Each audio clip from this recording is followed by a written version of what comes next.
உள்ளத்துள்ளபடி நேயர்களுக்கு வாழ்த்துக்கள்.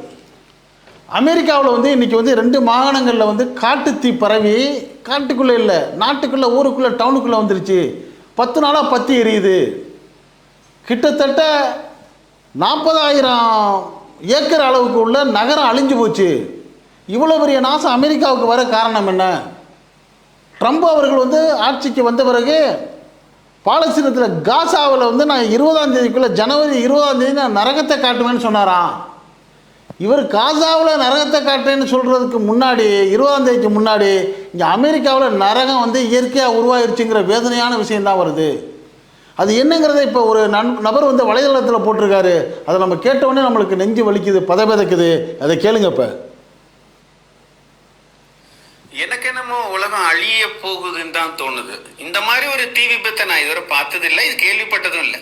ஏன்னா கட்டடங்கள்லாம் அப்படி அப்படியே தீப்பிடிச்சு எரியுது. இது வந்து காட்டு தீ பரவுனது தானான்னு எனக்கு தெரியல. அமெரிக்காவில் லாஸ் ஏஞ்சல்ஸ் கம்ப்ளீட்டாக காலி, கலிஃபோர்னியா அப்படியே அழிஞ்சிருச்சு. அப்படியே எப்படி இதெல்லாம் மொத்த பூமியுமே நெருப்பாகவே இருக்குதாங்க. இப்போ 4-5 நாளாக எரிஞ்சிட்டு இருக்கு. இன்னைக்கு வர அந்த நியூஸில் அது போட்டுட்டு தான் இருக்கான். கட்டடங்கள்லாம் எரிஞ்சு புகை மண்டி ஊரில் யாருமே இல்லை, எல்லாருமே வெளியில் ஓடிட்டோம். இந்த மாதிரி இருந்துச்சு 4 நாளைக்கு முன்னாடி. ஆனால் இதே இடம் இப்போ எப்படி இருக்குன்னு உங்களுக்கு தெரியுமா? அதில் போட்டிருக்கான் பாருங்க. எரிஞ்ச கட்டடங்கள்லாம் எனக்கு பார்த்தாலே கல்லெல்லாம் எரிஞ்சு விடுது. கட்டடங்கள்லாம் பிடிச்சி எரியுது. ஒரு மெக்டவுன்ஸ் எப்படி எரியுது பாருங்க. பச்சை மரம் பிடிச்சி எரியுது.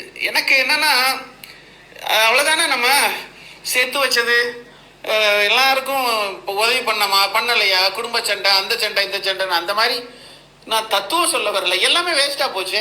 நம்மளுடைய சிந்தனைகள் எல்லாம் வேஸ்ட், சேர்த்து வச்சதெல்லாம் வேஸ்ட். ஒரு பூமி ஒரு பக்கம் தீப்பிடிச்சி எரிஞ்சு அசத்தும் போது யார் அதை தடுக்க முடியும்? யாரால என்ன செய்ய முடியும்? நின்றுகிட்டு இருக்க பச்சை மரத்துலேருந்து அப்பார்ட்மெண்ட் பில்டிங் வர எல்லாமே எரியுது.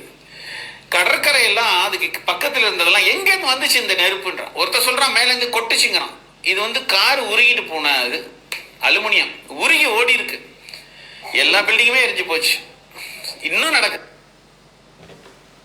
இப்போ இந்த உலகம் அழிய போகுது. இந்த சோகமான செய்தியை கேட்டோன்னு நம்ம மனசு வலிக்குது. அடுத்தவங்க துன்பப்படுறாங்கன்னா அதை கேட்டு நம்ம சந்தோஷப்படக்கூடாது. அந்த துன்பத்திலேருந்து அவங்க வந்து விடுதலை ஆகணும், நிவர்த்தி, அவங்க வந்து சுகமாடணுங்கிறத பிரார்த்தனை பண்ணணும். இப்போ நம்ம வந்து இந்த நிகழ்ச்சியை பேசுகிறதுக்கு முன்னாடி அந்த அமெரிக்காவில் அந்த லாஸ் ஏஞ்சல்ஸ், கலிஃபோர்னியா மக்கள் வந்து இந்த துன்பத்திலேருந்து விடுபடணும், அந்த காட்டுத்தீ நாட்டுக்குள்ளே பரவி இருக்க அந்த காட்டுத்தீயை வந்து அணைச்சிடணும், அந்த மக்கள் நிம்மதி பெருமிச்சு விடணுங்கிற ஒரு பிரார்த்தனையை வச்சுட்டு இப்போ நம்ம செய்திக்குள்ளே போவோம். உலகத்திலே மிக வல்லரசுன்னு சொல்லக்கூடிய அமெரிக்காவில் அந்த லாஸ் ஏஞ்சல்ஸ் நகரத்துலேயும் கலிஃபோர்னியாவும் மிக சுற்றுலாஸ்தலம், சிறப்பு வாய்ந்த இடம், அழகு மிகுந்த இடம். அது 10 நாட்கள் முன்னாடி எப்படி இருந்துச்சு, இப்போ எப்படி இருக்குன்னு ஒரு நபர் வந்து இப்போ வலைதளங்களில் போட்டு காமிச்சதை நம்ம பார்க்குறப்ப சுடுகாடு மாதிரி ஆகிப்போச்சு. கிட்டத்தட்ட 40,000 ஏக்கர் நிலப்பரப்பு, டவுன், சிட்டி, பெரிய பெரிய பில்டிங்லாம் எரியுது. அமெரிக்காவில் கலிஃபோர்னியா பகுதியில் வந்து காட்டுத்தீ அப்பப்போ வர்றது வழக்கம். லேசாக வரும், உடனே விமானம் மூலியமாக ஒரு பவுடரை தூவாங்க, அணைஞ்சு போயிடும். ஆனால் இப்போ என்ன ஆகிருக்குன்னா, ப்ளோயர் வச்சு அடித்த மாதிரி, பம்பிங் போட்ட மாதிரி ஸ்பீடு நாளுக்கு நாள் அதிகமாகுது. எவ்வளவோ முயற்சி பண்ணுறாங்க அந்த பேரிடர் மீட்புக்குள்ள, அவங்களால அணைக்க முடியலை. பச்சை மரம்லாம் பிடிச்சி எரியுதுங்கிறாங்க, பில்டிங் பிடிச்சி, கட்டிடங்கள் பிடிச்சி எரியுது. அதில் ஒருத்தர் சொன்னாராம், எனக்கு என்னமோ வானத்துலேருந்து நெருப்பு கொட்டுற மாதிரி இருக்குங்கிறாரு. ஏன்னா வானத்துலேருந்து அப்போ யாரும் நெருப்பை கொட்டி அங்கே பற்ற வைக்கிறாங்களா அப்படிங்கிற ஒரு சந்தேகம் அவருக்கு வந்திருக்கு. இவ்வளவு மோசமாக அமெரிக்கா நடக்கிறதுக்கு முன்னாடி இதுலேருந்து ஒரு பாடம் நம்மளுக்கு கிடைக்குது. என்ன பாடம்? அமெரிக்காவில் இப்போ புதிய அதிபராக பொறுப்பேற்ற ட்ரம்ப் என்ன சொல்லியிருக்காரு, பாலஸ்தீனத்தில் 1.5 வருஷமாக காசா பகுதியில் இஸ்ரேல் இராணுவம் வந்து அந்த பாலஸ்தீன மக்களை தாக்குது. அது எப்படி தாக்குது? விதி மீறலாக தாக்கிக்கிட்டு இருக்குது.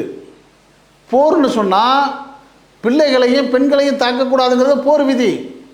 ஆனால் அங்கே வரம்பு மீறி இஸ்ரேல் என்ன பண்ணியிருக்கு, தஞ்சை அடைய போய் ஒண்ட போன அந்த இஸ்ரேல் வந்து ஊர் மக்களை கொடுமைப்படுத்தி குண்டுகளை போட்டு அவங்கள அழித்து நாசமாக்குது 1.5 வருஷமாக. அந்த 1.5 வருஷமாக அந்த மக்களுக்கு உணவு இல்லை. காசா நகரமே சின்ன அவனமாக போச்சு. தஞ்சம் அடைஞ்சு ஏதாச்சும் ஒரு இடத்துல போய் அடங்குறாங்க, இப்போ ஒரு முகாமுக்கு போகிறாங்க, 1000 பேர் இருக்கிற முகாமில் 100 பேருக்கு கூட உணவு கொடுக்க முடியல. அந்த 100 பேர் உணவை 1000 பேர் பகிர்ந்துக்கிறாங்க. 3 வேளை இல்லை, 1 வேளை சாப்பிட்டா போதுன்னு இருக்கு. அப்படிப்பட்ட அந்த காசா முஸ்லீம்கள் என்ன பண்ணுறாங்க? ஐயோ நம்ம என்ன பண்ணுறது, இந்த மாதிரி நம்மளை மக்களை கொள்கிறாங்களே, இந்த அமெரிக்கா ஒத்துழைப்போட இஸ்ரேல் படைகளும் யூதர் படைகளும்னு சொல்லி ஆஸ்பத்திரிகளுக்கு பக்கத்தில் போய் தஞ்சம் அடைய வேண்டும். ஏதாச்சும் ஒரு ஆஸ்பத்திரிக்கு பக்கத்தில் போய் டென்ட் போடுறாங்க. அந்த ஆஸ்பத்திரியும் குண்டு போட்டு தாக்குறாங்க. இவ்வளவு கொடுமையாக தாக்குதல் 1.5 வருஷமாக நடந்துக்கிட்டு இருக்கு அந்த பாலஸ்தீன அந்த காசா பகுதியில். இப்போ இந்த புதுசாக பொறுப்பேற்ற ட்ரம்ப் என்ன சொல்லியிருக்காரு, இந்த ஜனவரி 2025 ஜனவரி 20ஆம் தேதிக்குள்ளே அந்த காசா நகரத்தில் நான் நரகத்தை காட்டுவேன்னு சொல்லியிருக்காரு.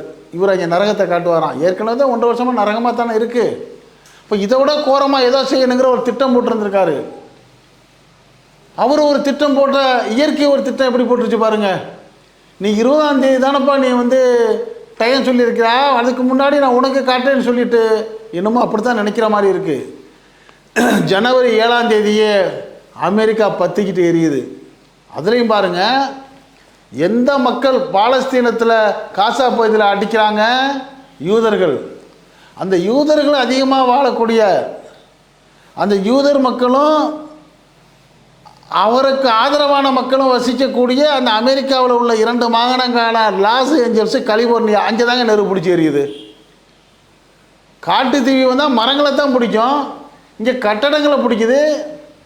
பெரிய மெக்டானல்ட் மால் சொல்கிறாங்க, அந்த மாலுக்கு பக்கத்தில் ஒரு பச்சை மரம் நிற்கிது, யாரோ ஒருத்தர் நெருப்பை தூக்கி விட்டு வீசுகிற மாதிரி கங்கின்னு போய் விழுகுது, அதை படிச்சு எரியுது, பில்டிங் பிடிச்சி எரியுது. 1.5 வருஷமாக பாலஸ்தீனத்தில் காசாவில் 2000 பள்ளிவாசலில் உடச்சி நாசமாக்கியிருக்கிறாங்க இந்த யூத கூட்டம், இஸ்ரேல் கூட்டம், அமெரிக்கா ஒத்துழைப்போட. இங்கே என்ன இருக்குது பார்த்தீங்களா? இப்போ 12000 பில்டிங் காலி இங்கே அமெரிக்காவில், 1க்கு 10. இப்போ இயற்கை என்ன சொல்லுது? மனிதா, நீ அடுத்த மனுஷன் கஷ்டப்படுறப்ப நீ சந்தோஷப்பட்டினா உனக்கு நாளைக்கு கூட நிலைமை வந்துன்னு சொல்லாமல் சொல்லி காமிச்சது தான் இப்போ நம்மளுக்கு பயமாக இருக்குது. இப்போ நம்ம என்ன செய்யணும்? இந்த அமெரிக்க மக்கள் இதுலேருந்து பாதுகாக்கப்படணும். தெரிஞ்சோ தெரியாமையோ அந்த அமெரிக்கா அந்த இஸ்ரேல் மக்கள் யூத மக்கள் அடுத்தவனுக்கு கொடுமை பண்ணிட்டாங்க. அதுக்காக அவங்க இப்படி கஷ்டப்படுறத நம்ம சந்தோஷப்படக்கூடாது. அவங்க இதுலேருந்து விடுதலை ஆகுறதை நம்ம பிரார்த்தனை பண்ணணும். அப்போ ஏன் இந்த செய்தியை சொல்கிறோம்னா, அடுத்தவன் கஷ்டத்தை பார்த்து சந்தோஷப்பட்டோம்னா நமக்கு கஷ்டம் வர்றதுக்கு லேட்டாக ஆகும், உடனே வருங்கிறதுக்கு இது ஒரு பாடம் இல்லையாது. அமெரிக்க அதிபர் தன்னுடைய இராணுவ பலத்தை வச்சு தானே சொன்னார், நான் ஜனவரி 20க்குள்ளே ஒன்று நரகத்தை காட்டுவேன் பாலஸ்தீனத்தில் காசாவில்னு சொன்னார். இப்போ இயற்கை அவர் நாட்டில் நரகத்தை காமிச்சிருச்சே, அவரால் ஒன்றுமே செய்ய முடியலையே. மீட்பு பட திணறுது, மக்களை காப்பாற்றிடலாம், அந்த தீயை எப்படியாச்சும் அணைச்சிடலான்னு முயற்சி பண்ணுறாங்க. ஆனால் அந்த காற்றோடைய வேகம் அதிகமாகிட்டே போகுது, ஏன்னா பம்பிங் பண்ணுற மாதிரி ஆகுது. ஜனவரி 7ஆம் தேதி ஆரம்பித்தது 10 நாட்களாக 10 எரிஞ்சிக்கிட்டு இருக்குது, ஒன்றுமே செய்ய முடியலை. இப்போ என்னமோ ஒரு செய்தி வருது, இந்த கடைசியாக இந்த ஒரு நாள் இன்னைக்கு கொஞ்சம் அந்த காற்றோடைய வேகம் குறைஞ்சிருக்குன்னு சொல்லி. இந்த அமெரிக்கா எப்பவும் என்ன பண்ணோம்னா, உலக நாடுகளில் சண்டையை உருவாக்குறதுல ரொம்ப மும்முரமாக நிற்கும். ஏன்னா இது ஆயுதம் விற்கணுங்கிறதுக்காக. இப்போ பாலஸ்தீனத்தில் காசா மக்களை அடிக்கிறதுக்கு இஸ்ரேலுக்கு ஆதரவு கொடுக்கறதுல அமெரிக்காவுக்கு 2 லாபம். ஒன்று, முஸ்லீம்களுக்கு எதிராக செயல்படணுங்கிறது அவங்க எண்ணம். இன்னொன்று அது வியாபாரம் பண்ணுது, என்ன போர் தளவாடங்களை. இப்படி உலகம் முழுக்க எங்கெங்கெல்லாம் பிரச்சனை நடக்குது அங்கெல்லாம் வியாபாரம் பண்ணுறது தான் அமெரிக்காவுடைய வேலை. இப்படி இருந்ததுனால இந்த அமெரிக்கா என்ன பண்ணுச்சு, தன்னுடைய நாட்டில் ஏற்படக்கூடிய அந்த பேரிடர்களுக்கு தடுப்பு நடவடிக்கைக்கு போதுமான நிதி ஒதுக்கலை. பெரும்பாலும் இந்த கலிபோர்னியா பகுதியில் காட்டுத்தீ அப்பப்போ லேசாக வரும். அப்போ உடனே என்ன பண்ணுவாங்க, தண்ணி பீச்சு அடித்து அந்த விமானங்களில் ஒரு பொடியை தூவி அமைச்சிருவாங்க. போதுமான முன்னேற்பாடு வசதிகளும் போதுமான நிதியும் ஒதுக்காததுனால இது ஒரு பக்கம். இன்னொரு பக்கம் இதுவரைக்கும் இல்லாத அளவு காற்று வேகமாக வீசி காட்டை தாண்டி நாட்டுக்குள்ளே நகரத்துக்குள்ளே பில்டிங் அப்பார்ட்மெண்ட் எல்லாம் போட்டு நாசமாக்கிருச்சு, துவசம் பண்ணிருச்சு.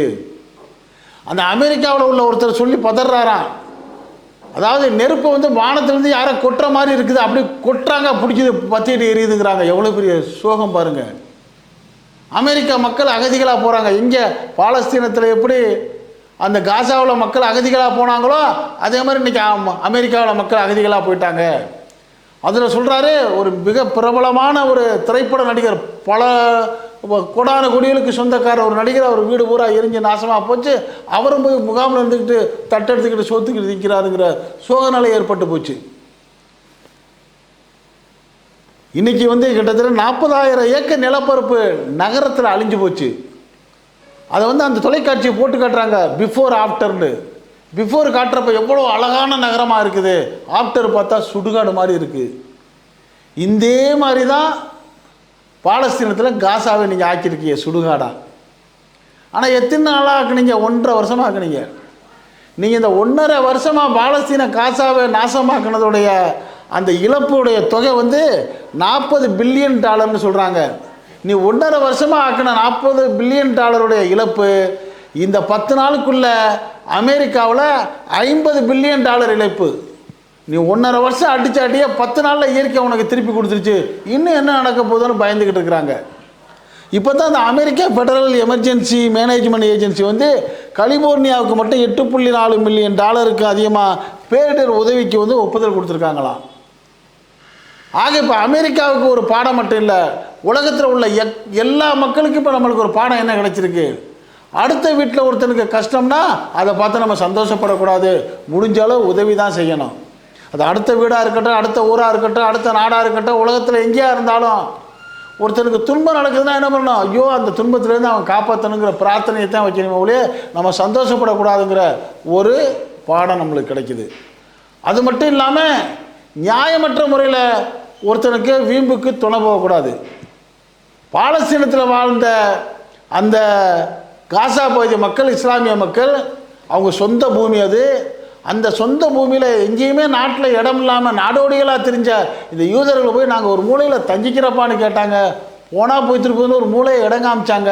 அப்படி ஒன்றை வந்து தங்கின அந்த யூதர்கள் வந்து இடம் கொடுத்தவனையே அடித்து துரத்திட்டு அந்த பிள்ளைகளை பெண்களை நாசமாக்கி அந்த ஊரை வந்து ஒன்றுமில்லாமல் ஆக்குனாங்க. அந்த ஒன்றுமில்லாமல் ஆக்குனதுக்கு அந்த மத துவேஷத்தோடு ஒத்துழைச்ச அமெரிக்காவுக்கு இன்றைக்கி சரியான பாடத்தை இயற்கை கொடுத்திருக்கு அப்படிங்கிற செய்தி தான் நமக்கு வந்து இந்த காணொலி மூலியமாக நமக்கு வருது.